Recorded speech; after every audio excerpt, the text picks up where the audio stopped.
Hello, I'm Duskbyte, and this is Talking Cool, our hopefully weekly essay series analyzing the episodic adventure game and visual novel Cool Kid Cody, developed by 90% Studios.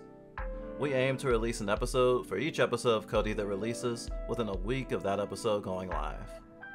We're kinda behind, but we're not letting that stop us. You can catch us streaming the newest episode every Friday on twitch.tv/Fluffbyte, around 7 PM EST. Or you can catch the VOD when we upload it on our alt channel within a few days of it airing. If you feel you got something out of this, we encourage you to join our Patreon, or leave a tip on our Ko-Fi. We are working artists after all. We also encourage supporting the developers. Episodes of Cool Kid Cody are $2 each, and the first one was free. Support queer and indie developers, not just us. And with that introduction out of the way, I'll pass you off to Drizzle. Enjoy the show, or suffer cathartically.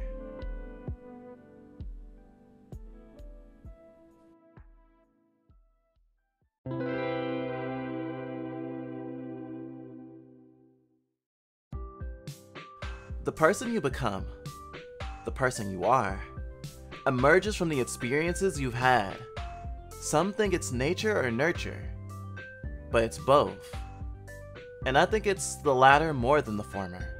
You can change, but who you've been has been influenced not just by how your friends and family have treated you, but who and what you've been told by society you're allowed to be. Episode 3 of Cool Kid Cody again picks up right off at the tail end of the last episode. Cody is just starting his mission in indoctrinating PB into being a cool kid. So where are we headed? Was that? I think I just heard pizza talk. As in, not at all. You're way too quiet, dude. You're gonna wanna holler if you're gonna become a cool kid. Sorry, I guess I'll have to leave behind my usual way of speaking to cool kids. As in, not at all. So where are we headed? Some kind of cool kid making factory? If cool shops made cool kids, then heck yeah. I figured downtown would be a perfect change of pace from that grimy basement. Wait, shop? I'm kinda broke. No problem, Bob. You're doing me a big favor by going along with the chill assessment test, so this one's on me. Wow, really? Awesome. Thanks, Cody. Don't sweat it if it means becoming a god. I'll pay anything. To be fair, even as I fear PB will suffer in the pursuit of ascension, I have to acknowledge that all the things Cody will teach him won't be bad. PB does not have any self-confidence, can't advocate for himself, and doesn't really want to be himself. He's afraid to take up space. He doesn't just fear cool kids, he's internalized that he's lesser. Even compared to his friends we met in the last episode, his lack of self-worth is wafting off of him greater than the stink of pizza. The setup of the cool kid taking the biggest loser in school and making them more like them is a well-worn trope that even has reflections in flesh space.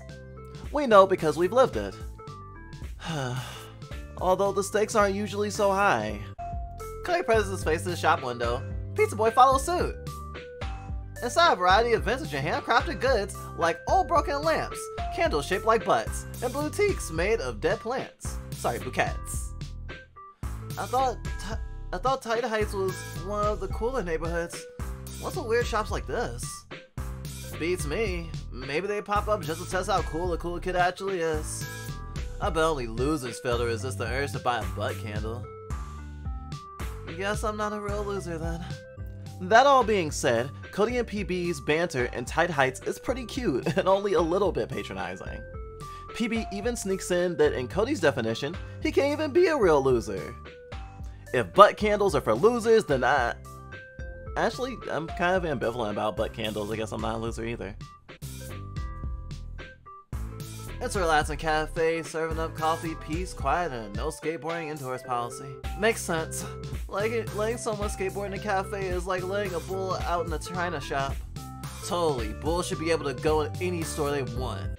Something that is more obvious in this episode than in previous ones is that the flavor text for examining places or objects will come with interjections from your companions.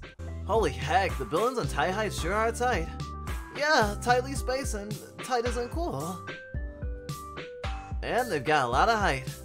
True, the buildings are tall, and this one's at a higher altitude in one of the higher altitude areas of the city. Damn, words really do say stuff. Cody's appraisal of things in tight heights aren't very different, if at all. But with PB in your party, it goes from a verbal observation to a group conversation, which is a great way to establish a difference between characters' opinions or seeing how they agree. I think it's very cool to examine things you've already seen Cody's take on and see how the new interjection of PB changes things. We get Cody talking about his friends by examining his friends' apartment. It's Holden's apartment. Holden? Get it? Because I have no idea who you're talking about? Holden's one of my closest friends. He's kinda lame, but like in a cool way. Hey, once you become a cool kid, you can both be awesomely dweebish together. Having one cool kid in my life is enough, thanks. That's Juvie's apartment. Wait. Juvie isn't the cool kid who starts trash can fires in the basement? Yeah, sounds like them, but haven't you ever accidentally started a trash can fire before? Oh, yeah, by accident. Whatever, I just hope we don't see them anytime soon. They're scary, and my tab's running up at the nurse's office. And even on the net screen, though Cody still won't go to the skate park, as it's not his destination, his comment on making the city a skate park does receive some passive chiding from PB. I was not much to zone out for a few hours while I searched some concrete ways at the skate park. I got better places to be. And who says the rest of the city can't be my skate park? Basic human decency? Good thing I've got none of that. His backbone is tiny, but if you squint, it's totally there. And before I forget, you can also get PB talking about the objects in Cody's inventory. The one of most note being the friendship and training bracelet. A friendship bracelet? Where'd you get that? Horse Girl made it for me. It's more of a friend and training bracelet. Sorry, I've never seen a cool kid wear one of her bracelets before. It's actually pretty cool of you. What can I say? I make anything look good. Looks like despite the apprehension, PB at least is a bit endearing to Cody. Hey, I'm curious. You seem pretty nice for a cool kid, no offense. What's with that? I mean, I'm not that nice. I'm not really anything.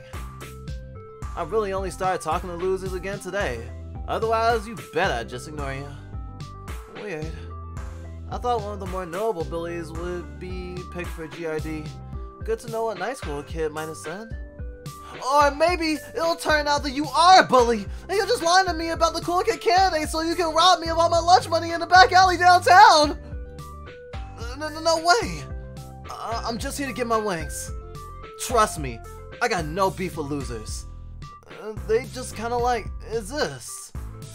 And if I want to dunk on a loser, HG would be crammed in a locker by now. Good point. No cool kid would be committed enough to make such an elaborate lie just to jump me outside of school. No offense. Whatever. For a loser, you sure know how to diss. Though, it makes sense he's still skeptical about this whole endeavor.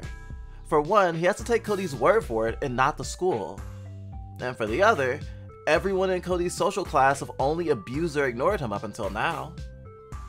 Unfortunately, downtown there are no snakes to be found. However, there is our destination. Cody stands back to reveal a store none other than Steve's Skate Shop. Welcome to Steve's Skate Shop, your first stop for all your skater fashion needs. It's first stop shop. You're damn right it is. The first step to being a cool kid is looking the part, so we're gonna get you some new digs. Some sick new digs. No way, I can't go in there. Huh? Why not? I just don't feel like it. It's not really my style. maybe we can go to the mall instead, or even back to Tight Heights? For real? What happened to whatever it takes? Oh, you know what? I think I know what's going on here. You do? Yeah, it's a little thing that, us cool kids like to call low self-esteem. You just don't think you're cool enough to hang out at Steve's? Makes sense. I mean, what loser is? Wait, you don't? Don't sweat it, PB. Just remember, it's not the person that makes the clothes, it's the clothes that make the person. Cody begins dragging Pizza Boy into the shop. Cody, you idiot! Just listen! Seems like PB's apprehension is still strong, even if it isn't poised towards Cody specifically. He looks absolutely fearful of the prospect of going into the skate shop. Cody's assumption about why PB doesn't want to go in, especially considering he doesn't give a reason apart from, I don't wanna, is kinda natural. And PB does have low self-esteem. But this reads almost like a sitcom. The reaction to, I know why you've been acting like this, with a surprised, you do? Is very eyebrow raising and apt for a miscommunication. PB is very much hiding something. But given Cody and PB just met like 20 minutes ago, it's also not surprising he's not willing to say what's on his mind. Although I'm not a fan of someone being pulled into a place against their will, I won't deny that sometimes someone just needs a bit of active encouragement. Oh my god, is that the Steve? Like Steve of Steve's Board Shop Steve? I recognize that voice. Hey Cody, been a while. Wait, isn't it a school day? Yeah, but I'm here on a top secret, super important, cool kid business. Don't ask me why, cause I gotta play dress up with a loser. Like a huge loser. Holy crap, this kid's lame. I know you got bad vision, but if you could see him, you totally know what I was talking about. He really needs help. Pizza Boy looks annoyed. But if you're worried about some loser cramping the shop style, don't sweat it. Your Dusk's cool enough to offset how lame it is. The loser? I don't care who comes in here. I'm just here to sell boards and stuff. If it's clothes you want, we got a new sales associate. I'm sure she can hook you up with something. Thanks, Stevie. You're the best. Cody seems almost performative about his declarations of how much of a loser PB is. It's very not cool. But also again, not a surprise. I like to think that Cody is much more understanding of losers after his adventures last episode with his friend in training, and seeing the abuse losers suffer under. But I guess considering the power Cody has over PB, and how he just got asked if he was being truant, leaning on the fact that it's a school assignment he's there for, it seems on the level. And after being accused of being a liar by a hall monitor and even the loser he's shepherding, Cody laying it on thick about how big a job he has ahead of him might be as much for his own sake as much as to save face. Remembering the first episode, we know that Cody can hardly even believe he's in his own position. So even losers doubting him must really hurt. Nice to see there isn't a cool kids only sign. Seems like we have our first adult human that isn't overtly a piece of shit.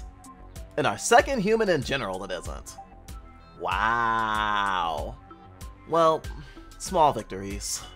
I just hope Steve doesn't put his own foot in his mouth later. So now we get to play dress up.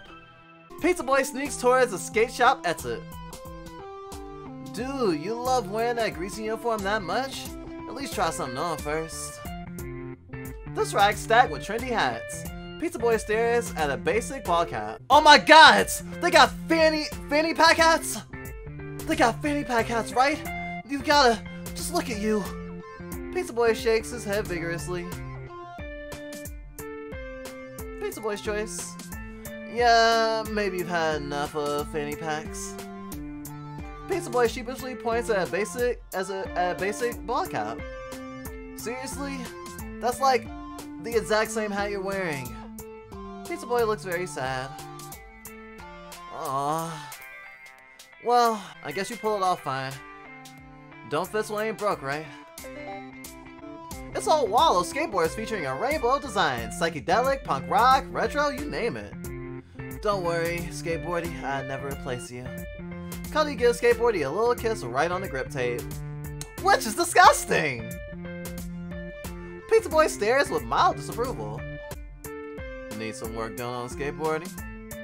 Nah, just browsing. These wheels in the case look like forbidden donuts.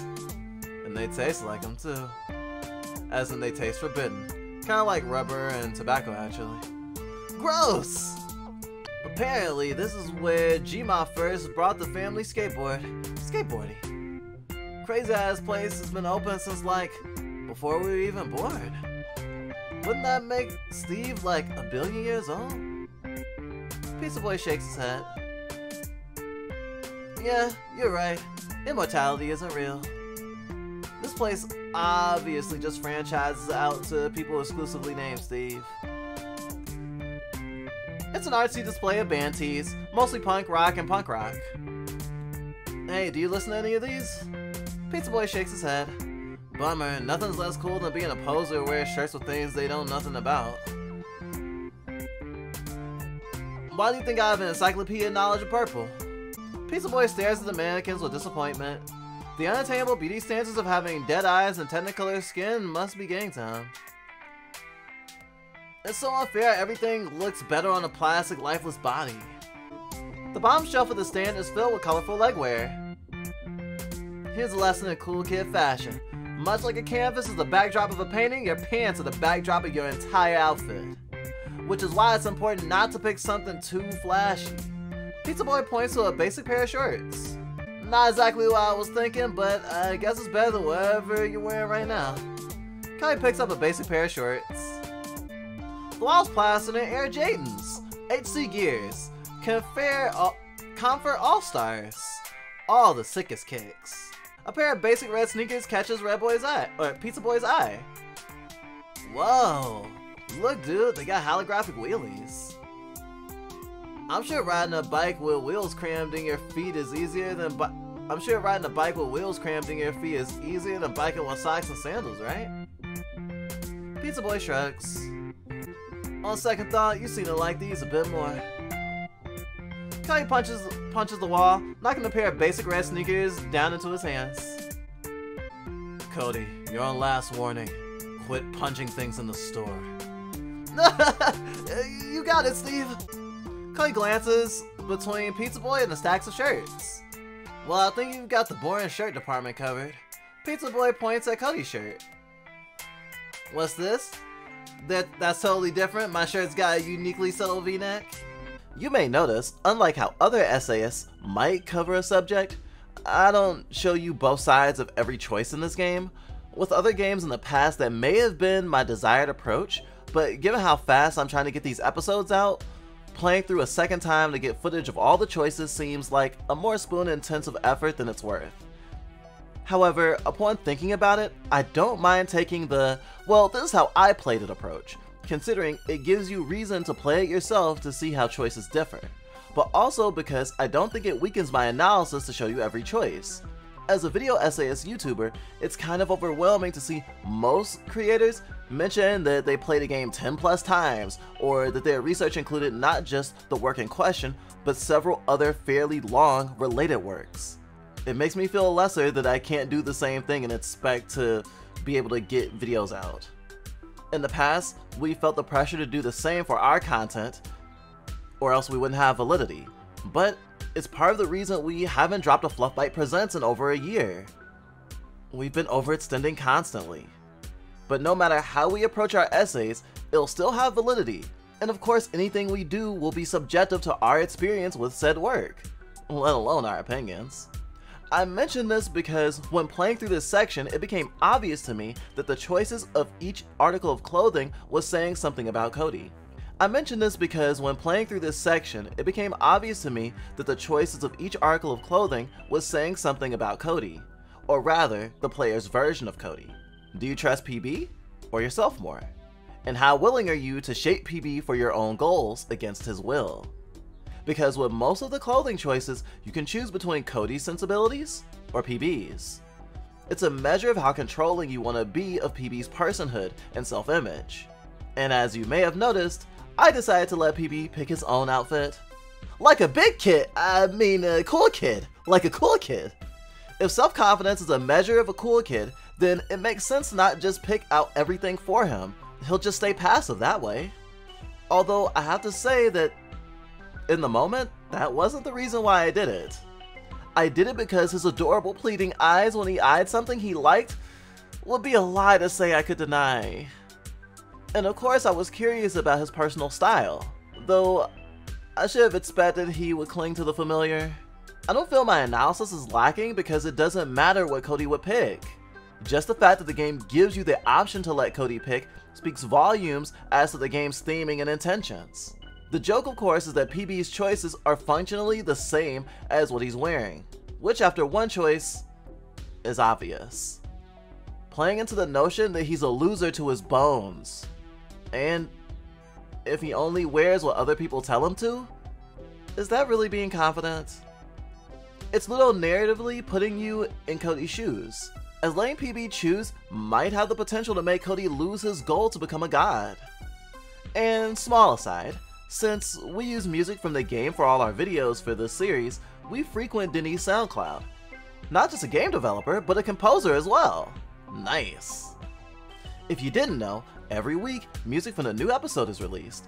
So we noticed recently that the Steam description for Cool Kid Cody differs from the SoundCloud one, but only slightly.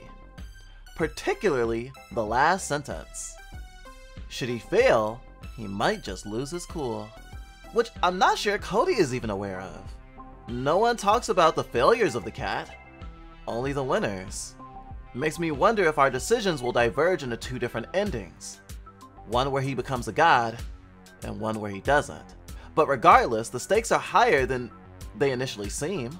Although I'm speculating Cody's potential loss of cool isn't from the simple failure of ascending PB, but rather from what choices like the clothes reflect. Him identifying, respecting, and actually befriending the losers. Which in my opinion would be a way better ending. I live an awesome life with awesome friends in my awesome city. I definitely live a cool life. So being a god means being one of the raddest beings in existence, then why give up all the things that make me cool? My life's perfect just the way it is. Ascension's just a cherry on top. There is one clothing choice that PB prefers that differs greatly from what he's wearing. And Cody does approve. Ironically, it's part of this episode's central conflict. Of course. We'll cover that in a second. But for now, let's meet the cool kid clerk, Phoebe. Wait a second, Phoebe? Huh? Cody, what the heck are you doing in here on a school day? Pizza Boy and Phoebe both look very confused. Oh, this is PB. This is PB. You can see he's totally in need of a makeover. On the bright side, look how cute his face is, and how annoyingly quiet he is. If we deck him out in a rad new outfit, he might just turn into a cool kid right here. Wait, are you hanging out with a loser? Holden told me your grandma made you have a no losers policy or something. We're not hanging out, this is strictly business. I got picked as the guy candidate, and this little guy is the cool kid candidate. What? You were chosen by your god? That's so not fair! Jealous? Of you? No. I just find it unbelievable that a guy who wet the bed at Holden's Oh my god! Cody needs diapers! I just find it unbelievable that the guy who wet the bed at Holden's grade 10 sleepover party was deemed god material. I didn't wet the bed! Juvie pulled the make the Juvie pulled the make the idiot look like they pissed themselves by bumping water on their crotch while they sleep prank. Whatever. So that means you need to transform this loser into a cool kid? Totally. If you got any fashion pointers for him, it'd be sick. I mean, you can't be cool if you look like a fool, right? Look, kid. Literally anything in here will look better than whatever you're wearing right now. Just have fun, try something new, and focus on what you like, okay? Fashion's all about showing the world your true self. Pizza Boy nods. And most importantly, Don't touch the hoodie on the center mannequin or I'll kill you. So yeah, it's the hoodie. It's officially discounted by the end of the day, so I'm buying after my shift. Anyone who stands in my way is dead. Cool or lame? Pizza Boy nods. Thanks, Phoebe. Whatever, brat. And we get another reference to Gmod not wanting losers even breathing on Cody. I wonder what that's about. Also, Cody needs diapers. I will not be taking questions. But considering Phoebe knows that, is this Holden's sister? So I guess we're gonna get into it with Phoebe for this hoodie, huh? Sad. Wait, this was the hoodie Phoebe was itching for? No wonder it's a limited edition skeleton print Shorilla hoodie. All the bones in it are made of tiny shower ring gorillas. Pizza Boy is hooked by the print. He pokes at the fabric. It's softer than air. It looks like he likes it.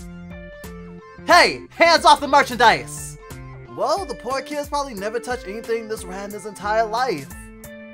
Just let him appreciate it. No way, that's how they get you. One touch, and a loss of coziness. Wait, you don't have any more in the back? Why put this thing on display then? The god of all Steve skate shops has very specific, mostly nonsensical standards for how the mannequins are dressed. And he won't let us touch him until the end of the day. Also, it's funny when a customer asks if we got something in stock and we tell him no. Pizza Boy glances sheepishly at the hoodie.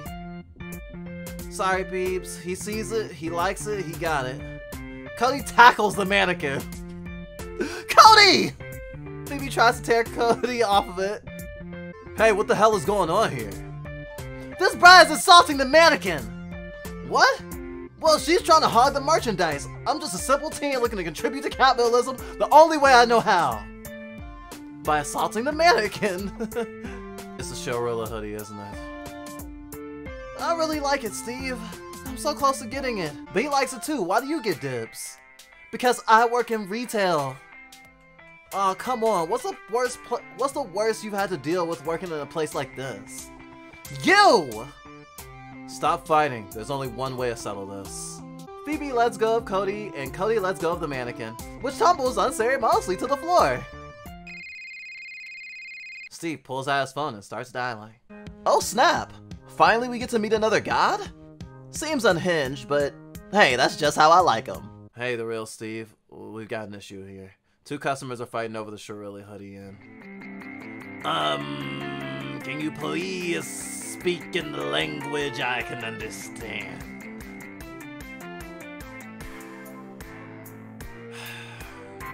No? Codes, Steve. Codes! Two customers fighting over the Shorilla hoodie.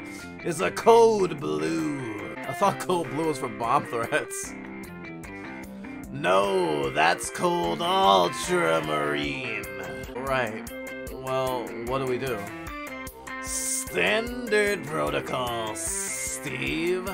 Standard protocol. This calls for a fashion show. Best dressed wins the hoodie.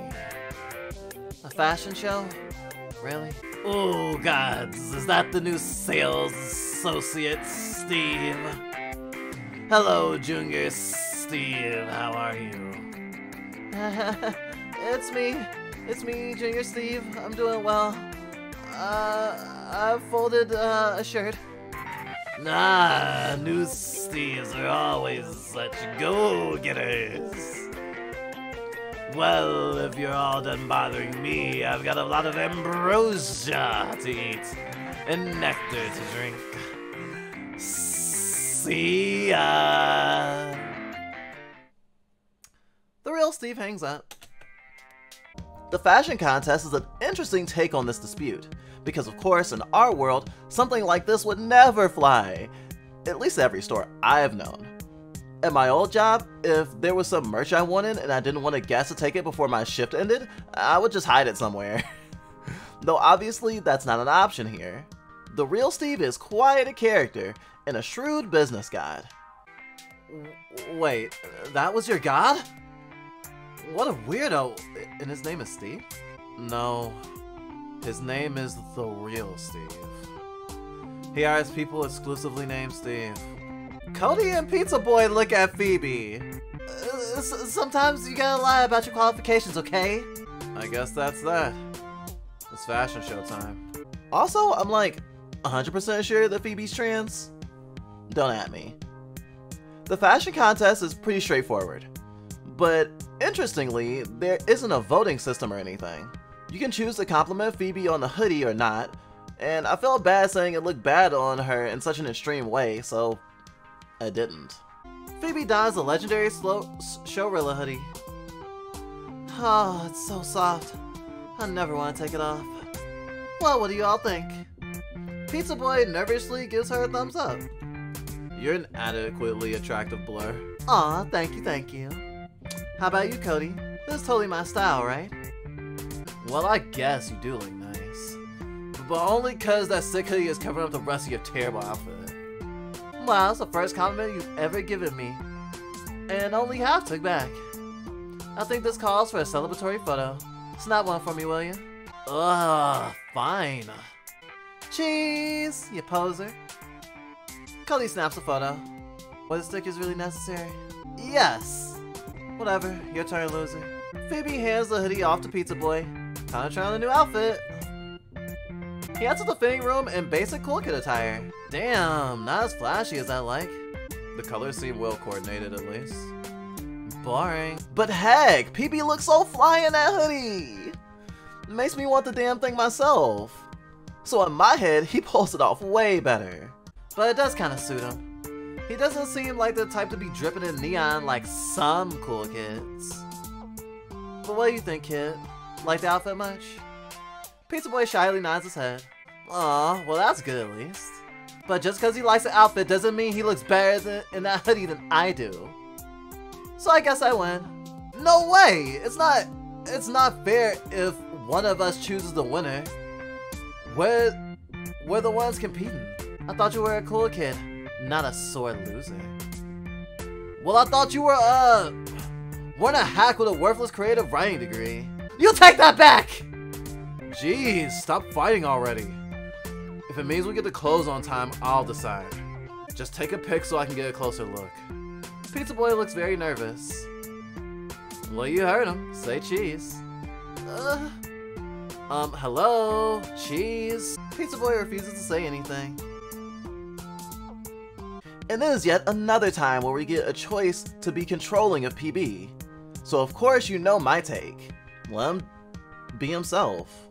Don't force it. But from here things go, well, sideways. I guess saying cheese is kinda lame anyway. Sorry, dude. I feel like I've been bumming you out by dragging you around this whole time. You probably didn't come out here to get pushed around by another cool kid. I just really wanted to make you cool. How about we try something else? Your pick, okay? Oh, okay. Steve recognizes Pizza Boy's voice. I mean... Wait a second. I hear my fridge running, gotta go! Pizza Boy bolts out of the store. Hey, my hoodie! Whoa, wait, hold up! Shoplifting is not cool! PB's sudden panic makes it clear that Steve is why he didn't want to go in. But how do they know each other? It sucks that in my respecting of PB that things turned out this way. And kind of ironic. But I guess even the more forceful route would get PB to speak. So there's no avoiding it. It wasn't even clear to me why he wasn't speaking before till this moment. Considering how Cody introduced him to Steve and how PB has been characterized so far, it didn't even catch my attention. I just thought he was feeling downtrodden. But no matter the reason, we have to give chase. And I can't give up the opportunity to show off my flavor text of the episode as we do. Who knew PB was some misfit who split with a sick fit he couldn't resist to lift? Like, holy crap. Cody still hasn't caught on to what's happening, as he thinks PB's left because he really wanted the clothes. Which for the record doesn't make any sense since Cody already volunteered to buy everything. Luckily, we don't have to go far to find PB, although it's actually through a seemingly innocuous examination that we even find him. The cat is wandering the streets of downtown. Aw, it's an ugly cat. Come here, buddy. You smelly belly. You scrunky little dunkling. You yucky little fuck. Alright, I get it. You stink and eat trash and you're pissed about it. No need to take your anger out on me. Can I get a picture of you at least? You're actually really cute in a horrifying way. Cody snaps a photo. The flash startles the cat. It jumps into Cody with its claws extended. Fluffy down! Pizza Boy runs out of a nearby apartment complex and sprints at Cody, arms flailing. Fluffy scrambles down a dark alley to plan her next crime against humanity.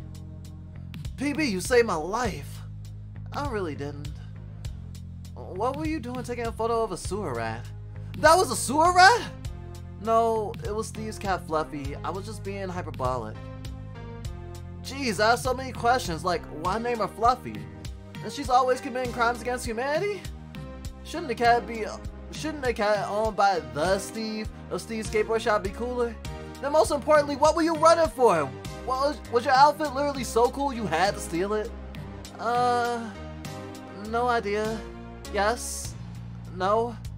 And because my family would kill me if they found out I visited my brother. And no, I don't think I like the outfit much more than my usual clothes. Dude, aren't answers supposed to make me less confused? Like, brother? Family? Steve? Of Steve's skate shop? It's not my fault you don't ask the right questions.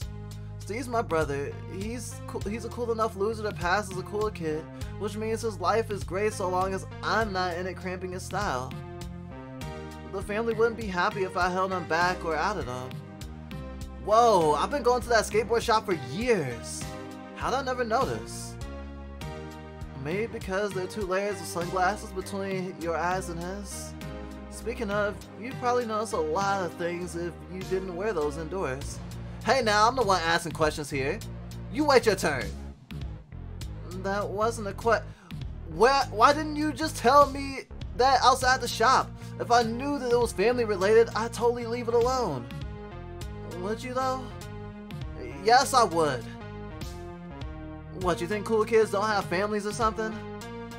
I know that shit gets complicated. Okay, you're right. I'm sorry I didn't say anything. I guess I'm not as cool as you thought. Oh, come on, dude. Just because your family's weird doesn't mean you can't be a cool kid. And this is just the first day. Tomorrow will be totally different. Just meet me after school and we'll try something else. I mean, unless you're giving up like some kind of loser. No way, I'm not giving up. Sick. Holy sweet Jesus Christ, mother of gods.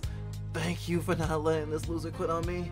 Okay then, hand me the sick dicks. Steve's a cool guy, but Phoebe's gonna wring my neck if I don't get those back to the shop. Alright, let me get changed out of them. Pizza Boy heads back into his apartment and gets changed. He hands a sick fit off to Cody.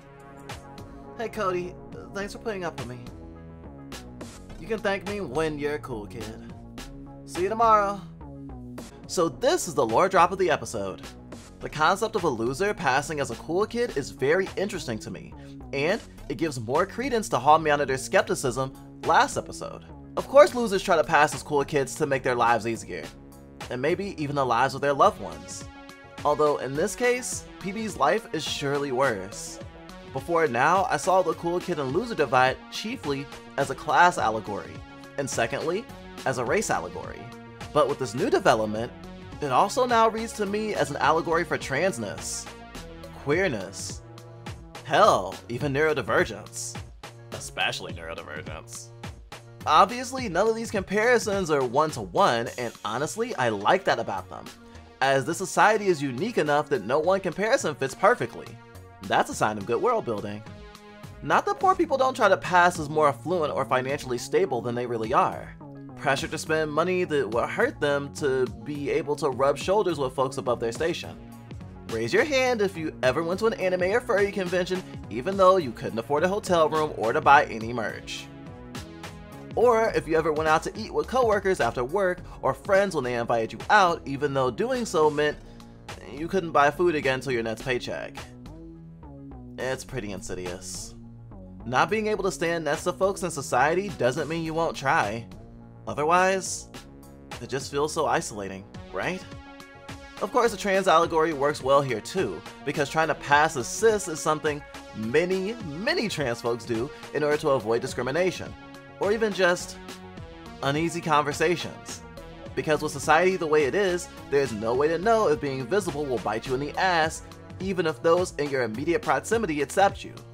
If Cody and Phoebe accept Steve, great! But what about the real Steve? But thinking even past that, because Steve is from a family of losers, they aren't allowed to be in contact with him or else his cover would be blown. PB wants to just be around his brother. And it sucks society stops him, not to mention his own family. No wonder PB is so downtrodden about being a loser. It's isolated him from someone he loves, and he's told it's for the betterment of that person. I wonder if that will be a theme moving forward, especially since we know PB's desire to be a cool kid is informed at least in part by a desire to be closer to his bro. One silver lining here is that Cody asserts that if PB actually communicated about all this, that he would have respected him about not wanting to go in and wouldn't have forced him. It reads to me as genuine, and I really like that.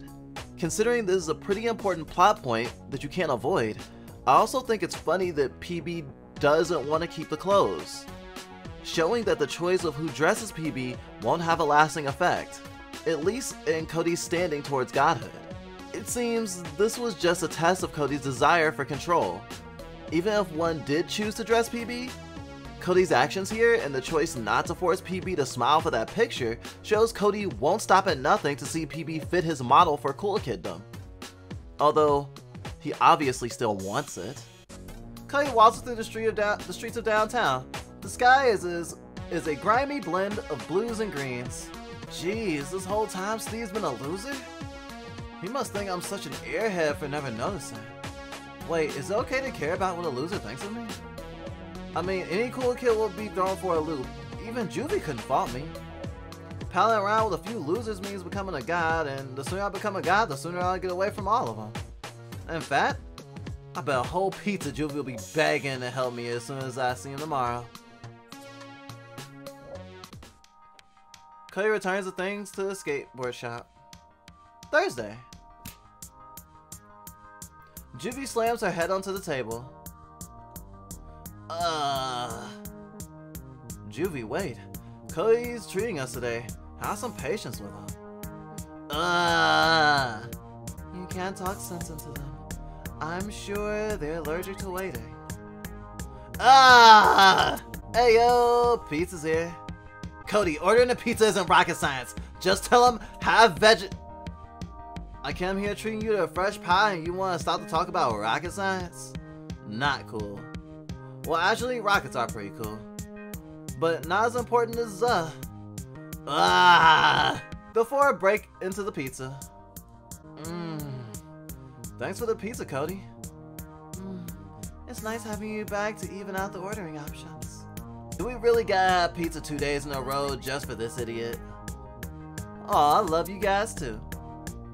So now that I've got you all bribed, I have a favor to ask. Oh my gosh, you're gonna ask us to help you with the cat. Damn, dude, you got it. That was quick. Well, it was either that, or you incurred the wrath of our god and needed us to help bail you out. Why is that the other option? Gods are sensitive, and you don't know when to shut up. So the episode ends with Cody asking his friends to help with PB's ascension. Seems like a good call. However... Well, if it helps you ascend, then I don't mind giving your loser some pointers. Yeah, as long as it isn't against the rules, I'll do whatever I can. Yep, I'll do anything for Cody, except talk to a loser. Aw, thanks, Gat. Wait, you won't help?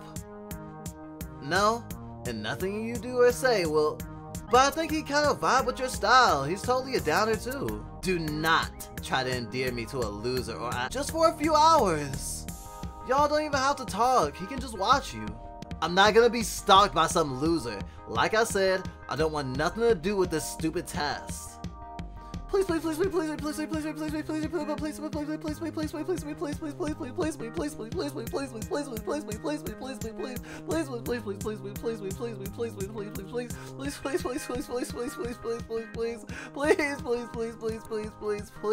please, please, please, please, please. Cody, like a true friend, commits to begging until Juvie agrees to help. Fine, fine, I'll help, but I won't be happy about it. Well, could you pretend? You son of a bitch! I'm in. Yeah, bitch! Cody and Juvie high five. Why'd you have to be such a good friend? I think having to beg Juvie to be part of this is gonna make the next episode quite tense. Especially since Gamer Girl and Holden don't even bat an eye at the proposition. If you remember, Juvie has been avoidant of losers just like Cody. But unlike Cody, has had open hostility towards them from the very beginning. So even with the encouraging Rick and Morty reference from Juvie, I'm worried that Cody's plan to have everyone get along might just blow up in his face.